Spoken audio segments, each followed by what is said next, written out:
ഞാനുണ്ട് ഇവിടെ ചോദിക്കാൻ ഇന്ന് കാസർഗോഡ് ജില്ലയിലെ പടന്നക്കാട് കാർഷിക കോളേജിലാണ്. 500-ലേറെ വിദ്യാർത്ഥികൾ പഠിക്കുന്ന ഈ കോളേജിൽ ആവശ്യത്തിന് അധ്യാപകരില്ലാതെ ബുദ്ധിമുട്ടുകയാണ്. ഈ വിഷയമാണ് ഇന്ന് ഞാനുണ്ട് ഇവിടെ ചോദിക്കാൻ ചർച്ച ചെയ്യുന്നത്. നമ്മോടൊപ്പം കോളേജ് അധികൃതരും രക്ഷിതാക്കളും ഒപ്പം വിദ്യാർത്ഥികളും ചേരുന്നു. ഒരിക്കൽ കൂടി സ്വാഗതം.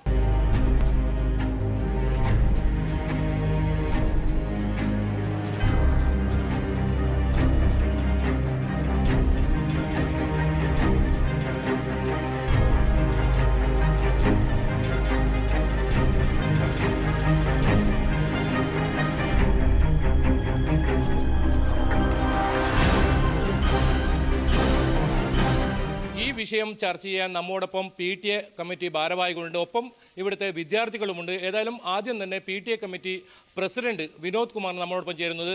എന്താണ് നിലവിലെ ഒരു സാഹചര്യം ഇവിടുത്തെ?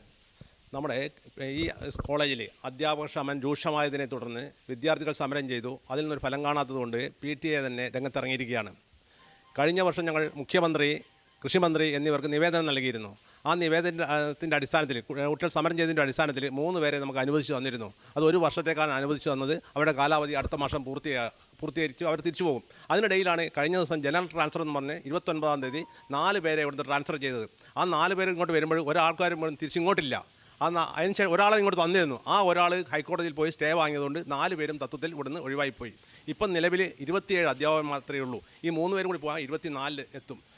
ഈ കോളേജിൽ 1995 തുടങ്ങിയ കാലഘട്ടത്തിൽ 30 വിദ്യാർത്ഥികളാണ് ഉണ്ടായിരുന്നത്. ആ 30 വിദ്യാർത്ഥികൾക്ക് 65 തസ്തികകൾ ഉണ്ടായിരുന്നു, ഫാക്കൽറ്റി ഉണ്ടായിരുന്നു.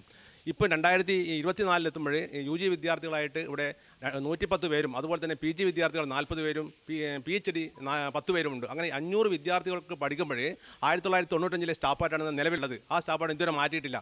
ഈ 65 പേരിൽ തന്നെ 4 അധ്യാപക തസ്തികകൾ മാറ്റുകയും ചെയ്തു. പിന്നെയുള്ള 61-ൽ ഇന്ന് 34 തസ്തികകളിൽ 27 പേരെ നിലവിലുള്ളൂ. അതിൽ തന്നെ അസോസിയേറ്റ് പ്രൊഫസറായിട്ടുള്ള 18 പേരോടെ വേണം. ആ 18 തസ്തികയിൽ ആരുമില്ല.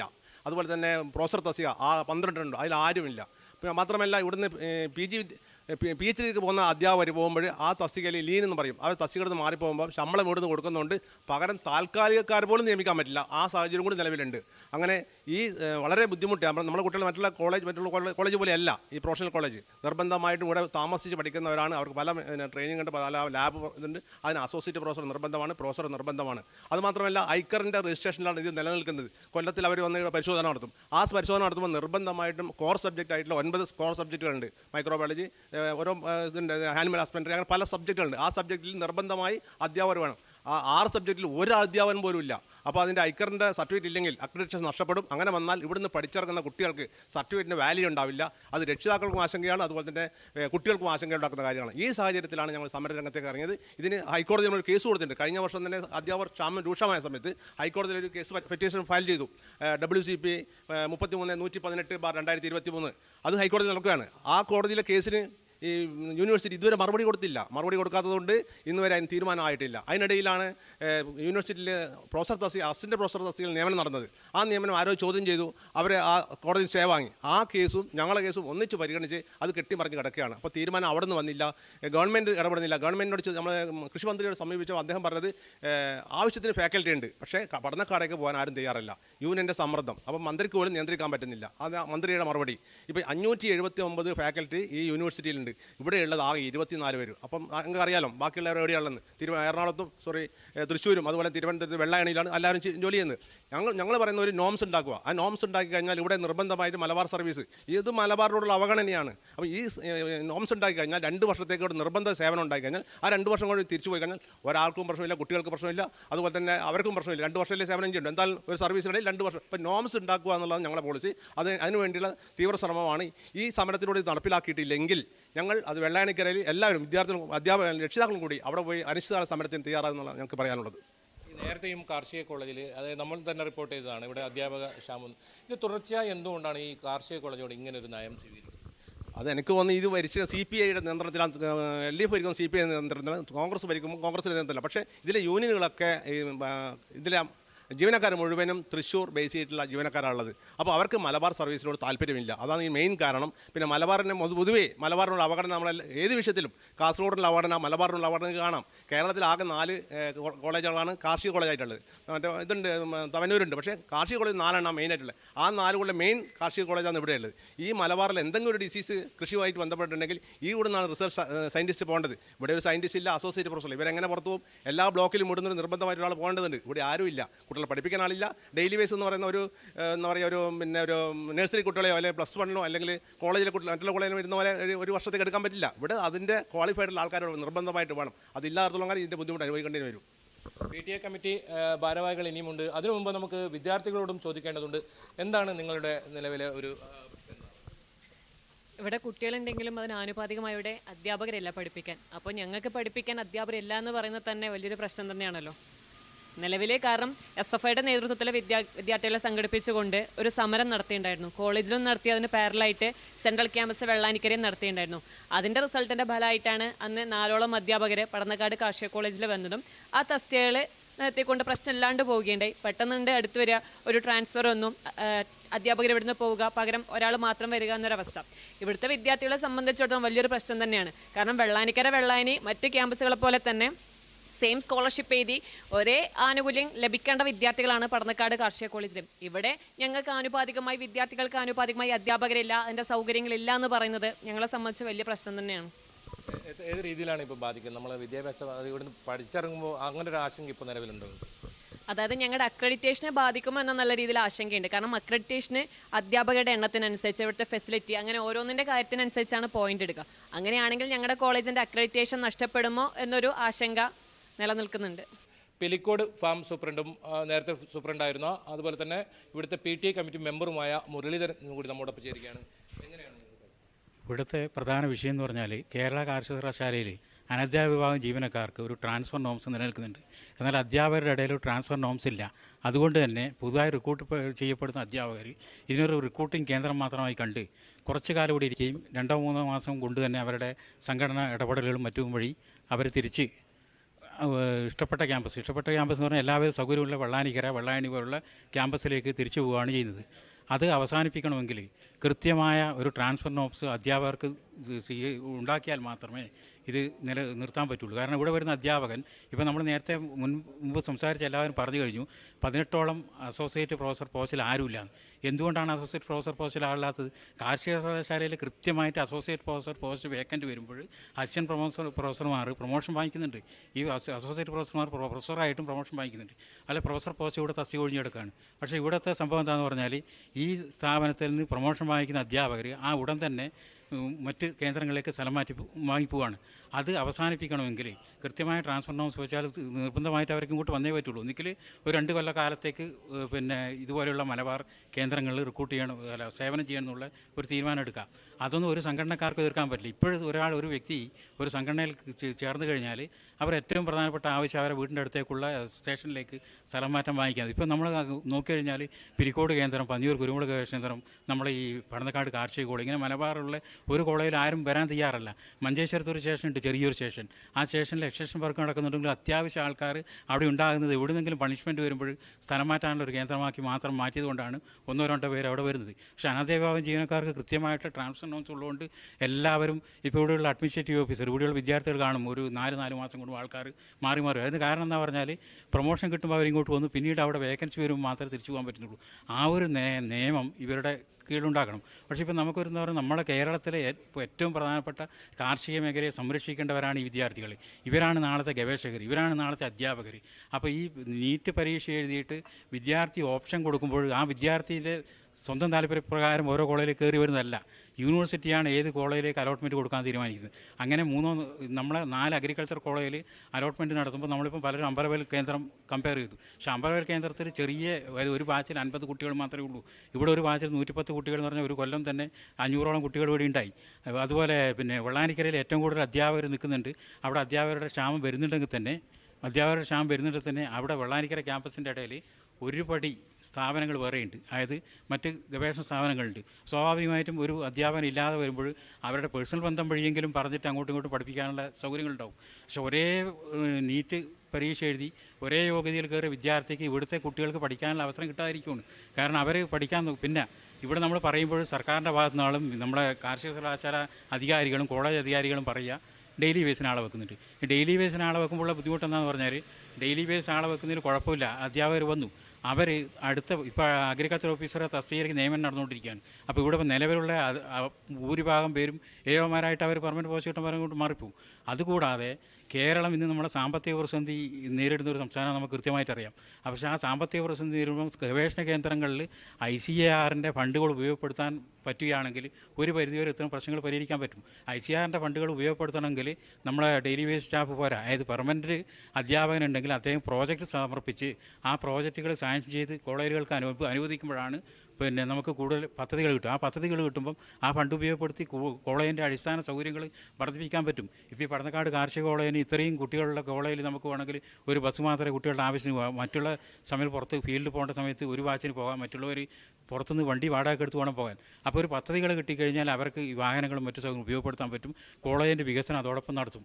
അപ്പോൾ ഇങ്ങനെ കുട്ടികൾ, അതായത് മറ്റ് കോളേജിലെ കുട്ടികൾ പിന്നെ വിദ്യാഭ്യാസ രംഗത്ത് മുന്നോട്ട് പോകുമ്പോൾ നമ്മൾ ഈ മലബാറിലുള്ള കുട്ടികൾ പുറകോട്ട് പോകുന്നൊരു വസ്തു. അതുകൂടാതെ കാർഷിക മേഖലയിൽ ഏറ്റവും കൂടുതൽ പ്രാധാന്യം നൽകുന്നൊരു സർക്കാരാണ് പിന്നെ കേരളത്തിൽ നിലവിലുള്ളത് നമുക്കറിയാം. കാരണം നമുക്കറിയാം നെൽകൃഷി പ്രോത്സാഹിപ്പിക്കാനും തെങ്ങ് കൃഷി പ്രോത്സാഹിപ്പിക്കാനും എല്ലാ കാര്യത്തിലും നമ്മൾ ഗവൺമെൻറ് മുൻതൂക്കം കൊടുത്തുകൊണ്ട്, കൃഷി വകുപ്പ് മുൻതൂക്കം കൊടുത്തുകൊണ്ട് പരിപാടികൾ നടത്തുമ്പം നാളെ കർഷകരെ സഹായിക്കേണ്ട കൃഷി ഓഫീസർമാരായി വരുന്ന വിദ്യാർത്ഥികൾ, നാളത്തെ ഗവേഷകരായി വരുന്ന വിദ്യാർത്ഥികൾക്ക് അടിസ്ഥാന സൗകര്യമില്ലാതെ അവരെ പഠിപ്പിക്കാനുള്ള അധ്യാപകർ പോലും ഇല്ലാതെ പിന്നെ ഈ അവസ്ഥ വരുന്നതിൽ വളരെയധികം വേദനയുണ്ട് ഈ സർക്കാരിൻ്റെ കാലത്ത് സംഭവിക്കുന്നതിൽ. ശരിക്കും പറഞ്ഞാൽ തുടങ്ങിയ സമയത്ത് 50 കുട്ടികളെ ഉണ്ടായിരുന്നുള്ളൂ. അപ്പോൾ ആ ഒരു സാഹചര്യത്തിന് ഇത്ര അധ്യാപകർ മതിയായിരിക്കാം. പക്ഷേ ഇന്ന് എണ്ണം അങ്ങനെയല്ല. ഒരു ബാച്ചിൽ 100-110 വിദ്യാർത്ഥികൾ അടങ്ങുന്ന ഒരു ബാച്ചാണ് ഉള്ളത്. അപ്പോൾ ഒരു സമയത്ത് 4 ബാച്ചുകാരാണ് ഉള്ളത്. അപ്പോൾ ഇപ്പോൾ 4 ഡിപ്പാർട്ട്മെൻറ്റുകൾക്കാണ് ഒരു മേധാവി ഇല്ലാത്തത്. നമ്മുടെ animal husbandry, statistics, microbiology, biotechnology പോലെയുള്ള ഡിപ്പാർട്ട്മെൻറ്റുകൾക്ക് മേധാവിയേ ഇല്ല. പക്ഷേ ആ കോഴ്സുകൾ നമുക്ക് ഓരോ ബാച്ചിനും പഠിക്കാനുണ്ട്. അപ്പോൾ ആ കോഴ്സ് എടുക്കാനായിട്ട് ഇവിടെ അധ്യാപകരില്ല. അപ്പോൾ നമുക്ക് പഠിക്കണ്ടേ? വിദ്യാർത്ഥികൾക്ക് അവരുടെ അവകാശമല്ലേ അവർ ചോദിക്കുന്നുള്ളൂ. അപ്പോൾ അതിന് വേണ്ടിയിട്ട് നമ്മൾ സമരം ചെയ്തിട്ടുണ്ട്. കഴിഞ്ഞ വട്ടവും നമ്മൾ ചെയ്തു. അപ്പോഴാണ് നമുക്ക് 4 അധ്യാപകർ വന്നതും അവരിപ്പോൾ ഈ സെപ്റ്റംബർ ആകുമ്പോഴേക്കും അവരുടെ കാലാവധി കഴിഞ്ഞ് അവരും പോകും. അപ്പോൾ നമ്മുടെ ഭാവിയാണ് ഇവിടെ ചോദ്യചിഹ്നത്തിലായിരിക്കുന്നത്. അത് മനസ്സിലാക്കിയാണ് നമ്മുടെ രക്ഷകർത്താക്കളും ഇതിലേക്ക് ഇറങ്ങിയത്.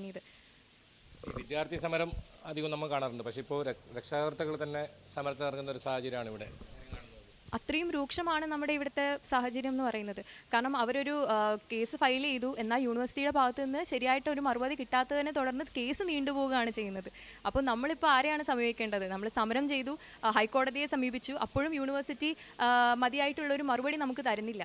അതായത് ഇപ്പോൾ നമ്മുടെ ഈ കോളേജിനെ സംബന്ധിച്ച് എല്ലാ വർഷവും വിദ്യാർത്ഥികൾ ഒരു സമരം വീതം ചെയ്യേണ്ട ഒരു അവസ്ഥയിലേക്കാണ് നമ്മളിവിടെ എത്തിയിരിക്കുന്നത്. കഴിഞ്ഞ തവണ ഒരു ജനറൽ ട്രാൻസ്ഫർ വന്നു. ആ ട്രാൻസ്ഫറിൽ അധ്യാപകർ പോയത് കൊണ്ട് നമ്മൾ ഇവിടുന്ന് തൃശ്ശൂരിൽ പോയിട്ട് ജനറൽ കൗൺസിൽ മീറ്റിൽ ഇവിടുത്തെ സെനറ്റ് മീറ്റിംഗ് നടക്കുമ്പോൾ സെൻട്രൽ ക്യാമ്പസിൽ പോയിട്ടാണ് സമരം ചെയ്തത്. അതിനനുസരിച്ച് 4 അധ്യാപകർ വിട്ടു വന്നു. പക്ഷേ 4 അധ്യാപകരിൽ 3 പേര് മാത്രമേ നിലവിൽ വന്നുള്ളൂ. അതിലൊരാൾ അവധിയിലായിരുന്നു. മാത്രമല്ല ഈ കോളേജിനെ സംബന്ധിച്ച് പഠനത്തിൻ്റെ ആവശ്യമായ അധ്യാപകർ പോയത് കണ്ട് 6ഓളം ലീൻ പോസ്റ്റുകളാണ് ഇവിടെ കിടക്കുന്നത്. ആ പോസ്റ്റുകളിലേക്ക് പകരക്കാരെ വെക്കാൻ പറ്റാത്ത അവസ്ഥയാണ്. അതായത് ഒരു ഡേ ടു ഡേ വർക്ക് നടക്കുന്ന ഒരു കോളേജിൽ അധ്യാപനമാണ് ഇവിടുത്തെ ഒരു മെയിൻ ആയിട്ടുള്ള കാര്യം. അപ്പോൾ ആ വർക്ക് നടക്കുന്ന ഒരു കോളേജിൽ, ഡേ ടു ഡേ പണി നടക്കുന്ന ഒരു കോളേജിൽ ഇവിടെ അധ്യാപകരില്ലാതെ അവിടെ ആ ഒരു പോസ്റ്റ് ഒഴിഞ്ഞ് കിടക്കുകയാണ്. അവിടേക്ക് താൽക്കാലികമായിട്ട് മറ്റാരെയും ചെയ്യാൻ പറ്റുന്നില്ല. അപ്പോൾ ഇത് സംബന്ധിച്ച് ഇപ്പോൾ ഒരു ജനറൽ ട്രാൻസ്ഫർ വരികയും ഞാൻ ജനറൽ കൗൺസിൽ മെമ്പറാണ്. കഴിഞ്ഞ ജനറൽ കൗൺസിൽ മെമ്പർ ശാശ്വതമായിട്ടൊരു പരിഹാരം കാണുമെന്ന് വെച്ചിട്ട് ലെഫ്റ്റ് ഭാഗത്തുള്ള ജനറൽ കൗൺസിൽ മെമ്പേഴ്സായ ടീച്ചേഴ്സ് ഉൾപ്പെടെ ഞങ്ങളെല്ലാവരും ഒരു ഡയറക്റ്റ് ട്രാൻസ്ഫർ ഇവിടേക്ക് പറഞ്ഞിട്ടുണ്ടായിരുന്നു. അത് അംഗീകരിച്ചു. അപ്പോൾ ഇത് ശാശ്വതമായിട്ട് ഇവിടുത്തെ അധ്യാപക ക്ഷാമം പരിഹരിക്കാൻ വേണ്ടിയിട്ട്. പക്ഷെ സംഭവിച്ചത് അന്നത്തെ അതേ ഡേറ്റിൽ ഈ ട്രാൻസ്ഫർ വരികയും പകരം മറ്റാരും വരാതിരിക്കുകയും ചെയ്തു. അപ്പോൾ ഇവിടുത്തെ വിദ്യാർത്ഥികളെ സംബന്ധിച്ചാണെങ്കിൽ ഇവിടുത്തെ വിദ്യാർത്ഥി എല്ലാ കാര്യത്തിലും, അതായത് അധ്യാപകർ പോകുന്ന കാര്യത്തിൽ എല്ലാവരും അവർ ഭയങ്കര ശ്രദ്ധാലുക്കളാണ്. കാരണം അതുകൊണ്ട് വിദ്യാർത്ഥികൾക്കെല്ലാം ആശങ്കയായി. ഒരു ദിവസം കൊണ്ട് തന്നെ എല്ലാവരും പറഞ്ഞ് ഇങ്ങനെ പോയാൽ ശരിയാവില്ല. കാരണം ഞങ്ങൾ എല്ലാ വർഷം ഇവിടുന്ന് തൃശ്ശൂർ പോയി സമരം ചെയ്യേണ്ടി വരും. അപ്പോൾ ഈ പറയുന്ന ഈ മലബാർ മേഖലയെ കാണിക്കുന്നത്, അപ്പോൾ നമ്മുടെ കോളേജ് മാത്രമല്ല, ഇപ്പം യൂണിവേഴ്സിറ്റി മൊത്തം പറയുവാണെങ്കിൽ അമ്പലവയൽ കാർഷിക കോളേജ്, ഈ പറയുന്ന തവനൂർ കോളേജ്, ഈ കോളേജുകൾ മൊത്തം ഈ മലബാർ മേഖലയിലെ അധ്യാപകർ മാത്രമല്ല ഉദ്യോഗസ്ഥർ കാര്യം എടുത്തു നോക്കിയാലും ഇവിടെ ഒരു ലൈബ്രറി പോസ്റ്റ് ഉണ്ടായിരുന്നു. അപ്പോൾ ഇവിടെ 450ഓളം 500ഓളം കുട്ടികൾ പഠിക്കുന്ന ഒരു കോളേജാണ്. ഇവിടെ ഒരു പ്രൊഫഷണൽ ലൈബ്രറിയൻ അസിസ്റ്റന്റ് ഗ്രേഡ് 2 എന്ന് പറഞ്ഞ 2 പോസ്റ്റുകളുണ്ടായിരുന്നു. അതിൽ ഒരു പോസ്റ്റ് ഇവിടുന്ന് നേരെ ഷിഫ്റ്റ് ചെയ്തുണ്ടായി. ആ ഷിഫ്റ്റ് ചെയ്തതിൻ്റെ ഭാഗമായിട്ട് നമുക്കിപ്പം 8 മണി വരെ ഉണ്ടായ ലൈബ്രറി അത് 5 മണി വരെ ആക്കി. അതായത് ഇവിടുത്തെ അധ്യാപകർ മാത്രമല്ല നോക്കുന്നത്, മലബാർ മേഖലയിലെ എല്ലാ ഉദ്യോഗസ്ഥ ആൾക്കാരെ എടുത്താലും ഇവിടുന്ന് ഷിഫ്റ്റ് ചെയ്യുന്ന ഒരു നടപടിയിലേക്കാണ് യൂണിവേഴ്സിറ്റി പോകുന്നത്. അതിന് എത്രയെല്ലാം നോക്കിയിട്ടും താൽക്കാലികമായിട്ടുള്ള ടീച്ചേഴ്സിനെ വെച്ച് ഒരു താൽക്കാലികമായിട്ടുള്ള ഒരു അറേഞ്ച്മെൻറ്റ്സിന് വേണ്ടി മാത്രമാണ് യൂണിവേഴ്സിറ്റി ശ്രമിക്കുന്നത്. അല്ലാതെ ഒരു പെർമനൻറ്റ് സൊല്യൂഷൻ ഇതുവരെ കാണുന്നില്ല. അതിപ്പോൾ ഈ കഴിഞ്ഞ വർഷം ആയിക്കോട്ടെ, അതിന് മുമ്പത്തെ വർഷം ആയിക്കോട്ടെ, ഈ കോളേജ് രൂപപ്പെട്ട കാലം മുതൽ വിദ്യാർത്ഥികൾ സമരം ചെയ്യുന്നതാണ് ഈ ഒരു ആവശ്യത്തിന് വേണ്ടിയിട്ട്. എന്തായാലും കൂടുതൽ പ്രതികരണം നമുക്ക് തേടേണ്ടതുണ്ട്. ഈ കോളേജിൻ്റെ തുടക്കം മുതൽ ഇവിടെ ഉണ്ടായിരുന്ന ഫാം സൂപ്രണ്ടായിരുന്ന ഇവിടുന്ന് വിരമിച്ച സുരേന്ദ്രൻ ഉൾപ്പെടെയുള്ളവർ നമ്മോടൊപ്പം ചേരുന്നുണ്ട്. ഇടവേളയ്ക്ക് ശേഷം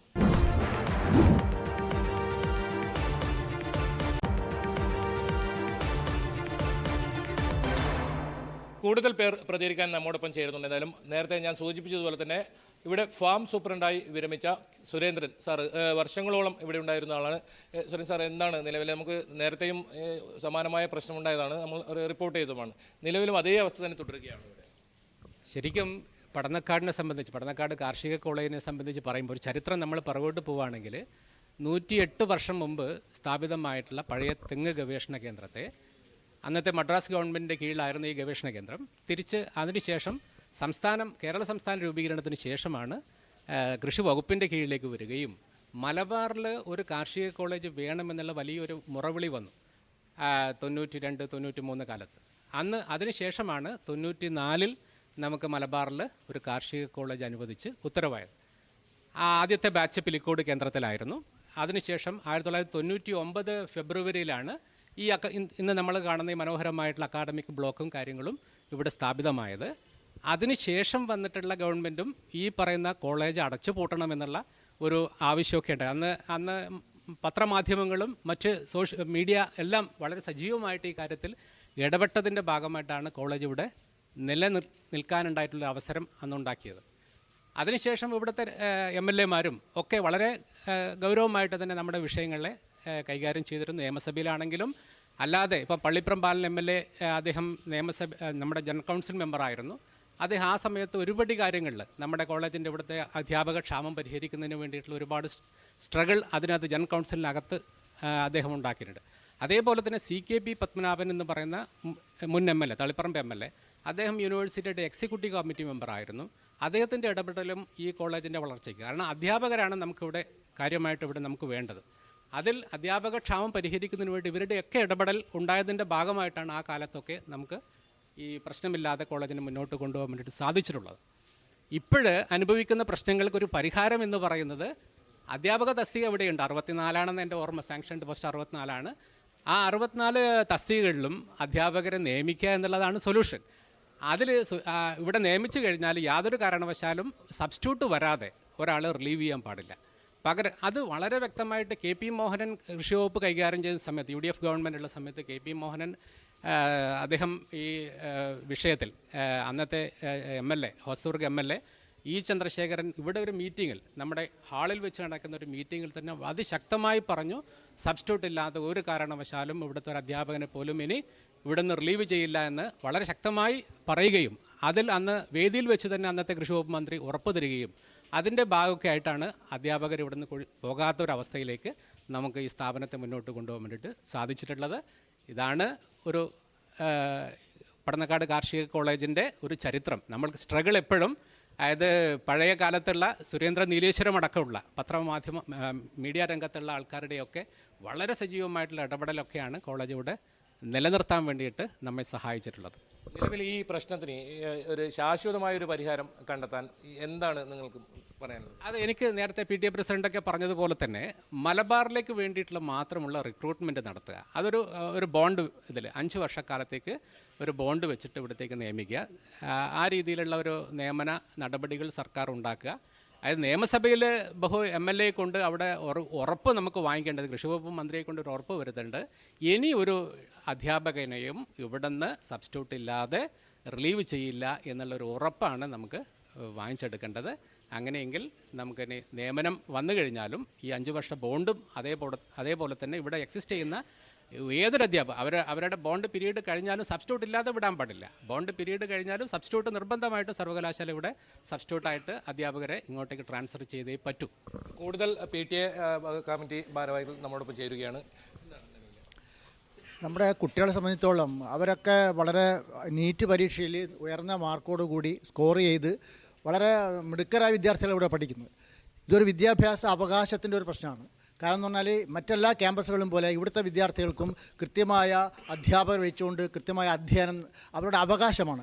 ആ അവകാശത്തിന് തടസ്സം നേരിടുന്ന വിധത്തിലാണ് ഇപ്പോഴത്തെ ഈ കാർഷിക കോളേജിൻ്റെ കാര്യങ്ങളൊക്കെ പോകുന്നത്. അതുകൊണ്ട് ഈ വിഷയം വളരെ ഗൗരവമായി നമ്മുടെ യൂണിവേഴ്സിറ്റി അധികാരിയുടെ അതുപോലത്തെ സർക്കാരിൻ്റെ എല്ലാം ബന്ധപ്പെട്ട അധികാരികളുടെ എല്ലാവരെയും ശ്രദ്ധ ഈ കാര്യത്തിലേക്ക് ക്ഷണിക്കുന്നതിന് വേണ്ടിയാണ് നമ്മുടെ രക്ഷാകർത്താക്കൾ, ഇത് അപൂർവമായിട്ടാണ് രക്ഷാകർത്താക്കളിനെ നേരിട്ടിട്ട് ഈ ഒരു ഉപവാസം അതുപോലെ തന്നെ ഈ നമ്മുടെ ആശങ്ക പരിഹരിക്കുന്നതിന് വേണ്ടിയിട്ട് സമരരംഗത്തേക്ക് പോകുന്നത്.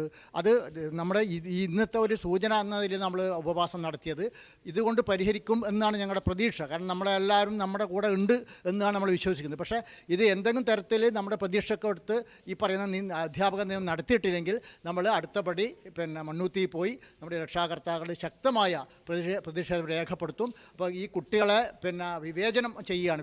ഈ മലബാറിനോടുള്ള വിവേചനം കുട്ടികളോടുള്ള മിടുക്കന്മാരായ കുട്ടികളോട് നാളത്തെ ഈ പറയുന്ന പോലെ ഭാവിയുടെ വാഗ്ദാനങ്ങൾ, കാർഷിക മേഖല സംരക്ഷിക്കപ്പെടേണ്ട കർഷകർക്ക് താങ്ങായി നിൽക്കേണ്ടവരവർ കൃഷി ശാസ്ത്രജ്ഞന്മാരാണ്. അപ്പോൾ അവരെ അധ്യാപകരില്ലാതെ എന്ത് അധ്യയനം? അപ്പോൾ ഏറ്റവും പ്രധാനപ്പെട്ട വളരെ ഗൗരവമുള്ള വിഷയമായിട്ട് നമ്മളിത് കാണുന്നത് കുട്ടികളെ ഭാവി അനിശ്ചിതത്വത്തിലാക്കരുതെന്നാണ് അഭിപ്രായം പറയാനുള്ളത്. കാർഷിക കോളേജിലെ പൂർവ്വ വിദ്യാർത്ഥി കൂടിയായ രവീന്ദ്രൻ പാട്ടാൾ കൂടി നമ്മോടൊപ്പം ചേരുന്നു. നമ്മൾ ഈ കോളേജിൻ്റെ ഒരവസ്ഥ നിലവിൽ അധ്യാപക ക്ഷാമം മറ്റുമായിട്ട് ഇങ്ങനെ ഒരു വലിയ പ്രതിസന്ധിയിലാണ്. നമുക്ക് കോളേജെക്കുറിച്ച് പറയുമ്പോൾ എത്രത്തോളം ഈ കർഷകർക്ക് സംഭാവന ചെയ്യുന്ന ആൾക്കാരെ സൃഷ്ടിച്ചു? ഈ നമ്മുടെ വടക്കേ മലബാറിലെ ഈ സ്ഥാപനത്തെ സംബന്ധിച്ചിടത്തോളം വളരെ വലിയൊരു അക്കാദമിക പാരമ്പര്യമുണ്ട്. നമ്മുടെ രാജ്യത്തിനകത്തും പുറത്തും IAS സിവിൽ സർവീസ് അടക്കം നിരവധി ആളുകളെ ഇവിടുത്തെ പൂർവ്വ വിദ്യാർത്ഥികളായിട്ടുണ്ട്.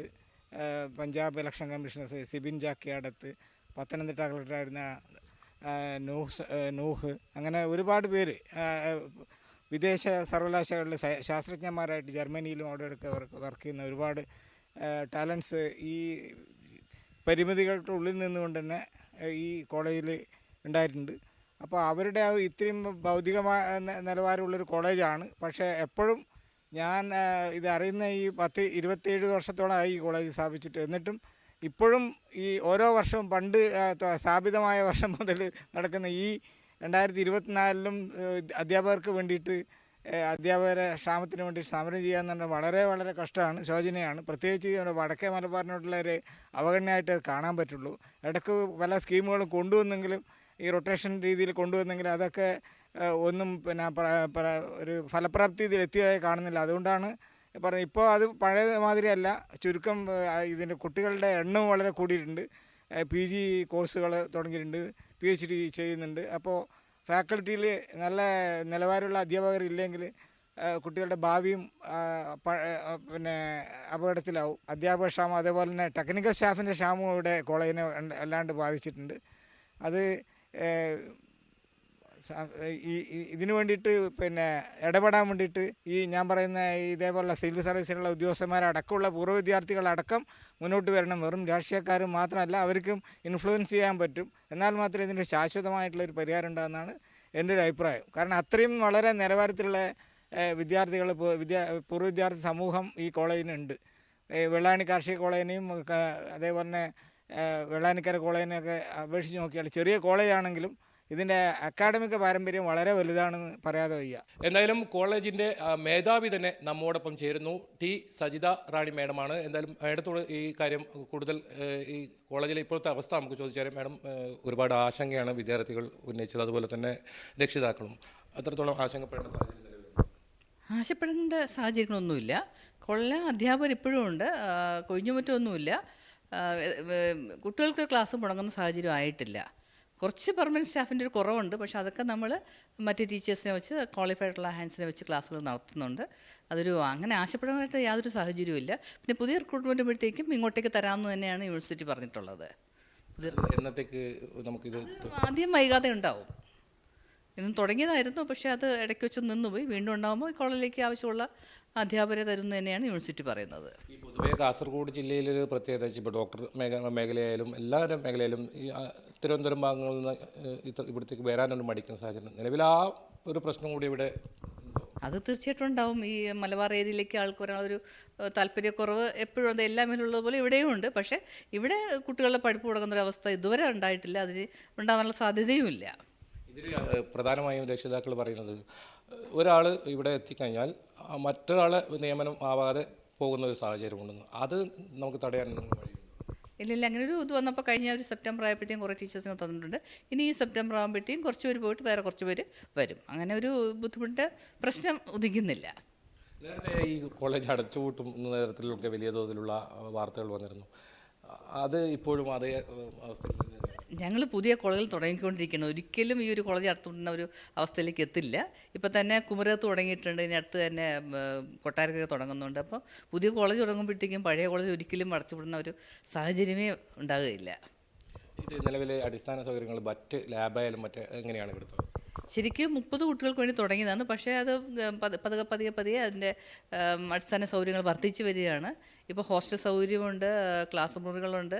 ഇപ്പോൾ ഇവിടെ പഠിക്കുന്ന കുട്ടികൾക്കുള്ള എല്ലാ സൗകര്യവും ഈ കോളേജിലുണ്ട്. അതുപോലെ തന്നെ ഇപ്പോൾ 500ഓളം വിദ്യാർത്ഥികൾ ഇപ്പോൾ പഠിക്കുന്നുണ്ട്. കാരണം നേരത്തെ തുടക്കത്തിൽ നമുക്കറിയാമല്ലോ, ഇപ്പോഴും അധ്യാപകരുടെ നിയമനം ആ ഒരു റേഷ്യോ വെച്ച് തന്നെയല്ലേ? തീർച്ചയായിട്ടും പണ്ടുണ്ടായിരുന്ന അതിനേക്കാൾ കുറച്ചുകൂടി കൂട്ടുക. തുടക്കത്തൊരു 12 പേരൊക്കെ മാത്രമേ ഇവിടെ ഉണ്ടായിരുന്നുള്ളൂ. പിന്നെ ഇപ്പോൾ കൂടി 61 പേരായിട്ടുണ്ട്. ഒരു തരത്തിലും കുട്ടികളുടെ പഠനത്തിന് ബാധിക്കുന്ന ഒരു സംഭവം ഇവിടെ ഉണ്ടാവില്ല. ക്ലാസ്സുകളൊന്നും ഒരിക്കലും മുടങ്ങാറില്ല. കുട്ടികളും സമരം തുടങ്ങി അന്ന് തന്നെ അവർ കുട്ടികളെ സമരം അവസാനിപ്പിക്കുകയും ചെയ്തു. ഇനിയൊരു വലിയ കൊഴിഞ്ഞുപോക്ക് ഉണ്ടാക്കാതിരിക്കാൻ വേണ്ടിയിട്ടാണ് ഈ ഒരു സമരം ചെയ്തതെന്നാണ് വിദ്യാർത്ഥികളുടെ മാതാപിതാക്കൾ പറയുന്നത്. ഈ പല സ്ഥലത്തും വിദ്യാർത്ഥികളാണ് സമരം ചെയ്യുന്നത് കാണാറുള്ളത്. നമുക്കിവിടെ വന്നപ്പോൾ രക്ഷിതാക്കൾ തന്നെ സമരം രംഗത്തേക്ക് ഇറങ്ങുന്ന ഒരു സാഹചര്യം ഉണ്ടായിരുന്നു. ഇവിടെ നല്ലൊരു ബന്ധമാണ് രക്ഷിതാക്കളും കുട്ടികളും അധ്യാപകരുമായിട്ട്. അപ്പോൾ ഇങ്ങനെ ഒരു കൊഴിഞ്ഞുപോക്ക് വരാതിരിക്കാൻ വേണ്ടി ഒരു മുൻകരുതലായിട്ട് അവർ തുടങ്ങിയെന്നേ ഉള്ളൂ. അവർക്കും ഇതിൻ്റെ സത്യാവസ്ഥയൊക്കെ കുറേ അറിയാവുന്നത് തന്നെയാണ്. പുതിയ ആൾ വരുമ്പോഴത്തേക്കും പുതിയ അപ്പോയിൻമെൻറ്റ് നടക്കുമ്പോഴത്തേക്കും ഇവിടെ ആളെ കിട്ടുന്ന കാര്യത്തിൽ യാതൊരു സംശയവുമില്ല. അത് നമുക്ക് യൂണിവേഴ്സിറ്റി ഉറപ്പ് തന്നിട്ടുള്ളതുമാണ്. നിലവിൽ ഇപ്പോൾ ഉള്ള ഒരു പ്രതിസന്ധി പരിഹരിക്കാനുള്ളൊരു എന്തായാലും ഡീൻ എന്ന നിലയിലുണ്ടാവും. തീർച്ചയായിട്ടും. കാര്യം ഒരു അധ്യാപക തസ്തിക ഒഴിഞ്ഞു കിടക്കുന്നില്ല ഇവിടെ. ഒന്നിൽ പെർമനൻറ്റ് അല്ലെങ്കിൽ നമ്മൾ അവരെ നിയമിക്കുന്നുണ്ട്. അതും ക്വാളിഫൈഡ് ആയിട്ടുള്ള PhD ഒക്കെ ഉള്ള ആളുകൾ തന്നെ നിയമിക്കുന്നത്. അതുകൊണ്ട് ക്ലാസ്സുകൾക്ക് ഒരിക്കലും ഒരു മുടക്കം ഇവിടെ വരില്ല. എപ്പോഴും കുട്ടികൾ വളരെ നല്ല സന്തോഷത്തിൽ തന്നെയാണ്. കാര്യം അധ്യാപകരില്ല എന്നൊരു പ്രശ്നമില്ല. പെർമനൻ്റ് ആയിട്ടുള്ളൊരു കുറച്ച് കുറവുണ്ടെന്നുള്ളത് മാത്രമേ ഉള്ളൂ. അത് ഈ താൽക്കാലിക നിയമനം വരുമ്പോൾ അവർ മറ്റ് ജോലി കിട്ടുമ്പോൾ പോകുന്നൊരു സാഹചര്യം ഉണ്ട്. വീണ്ടും പുതിയ അധ്യാപകർ വരുന്ന അത് ഇവരെ അക്കാദമിക് നിലവാരത്തിന് ബാധിക്കും? ഇല്ല. വരുന്ന ആൾ ഒരു കുറച്ച് ദിവസത്തേക്കല്ല, വരുന്ന ആൾക്ക് 1 വർഷത്തേക്കാണ് നമ്മൾ അവർക്ക് കൊടുക്കുന്നത്. അപ്പോൾ ആ കാലാവധി കഴിഞ്ഞിട്ട് അവർ വീണ്ടും അപ്ലൈ ചെയ്ത് ചില ആൾ വരാറുണ്ട്, ചില പുതിയ ആളുകൾ വരാറുണ്ട്. എല്ലാം നല്ല ഹൈലി ക്വാളിഫൈഡ് ആയിട്ടുള്ള വളരെ ഒരു കോമ്പറ്റേറ്റീവ് എക്സാം നടത്തിയിട്ട് ഇൻ്റർവ്യൂ ഒക്കെ നടത്തിയിട്ട് തന്നെയാണ് ഈ ആളുകളെ തിരഞ്ഞെടുക്കുന്നത്. വിദ്യാഭ്യാസ രംഗത്ത് പുത്തൻ പരിഷ്കാരങ്ങൾ നടപ്പിലാക്കുമെന്ന് സർക്കാർ ആവർത്തിച്ച് വ്യക്തമാക്കുമ്പോഴാണ് ഈ കോളേജിനോടുള്ള അവഗണന. ഈ വിഷയത്തിൽ സർക്കാർ അടിയന്തരമായി ഇടപെട്ട് പ്രശ്നം പരിഹരിക്കുമെന്ന പ്രതീക്ഷയോടെ ഞാനുണ്ട് ഇവിടെ ചോദിക്കാൻ പൂർണ്ണമാകുന്നു. നന്ദി, നമസ്കാരം.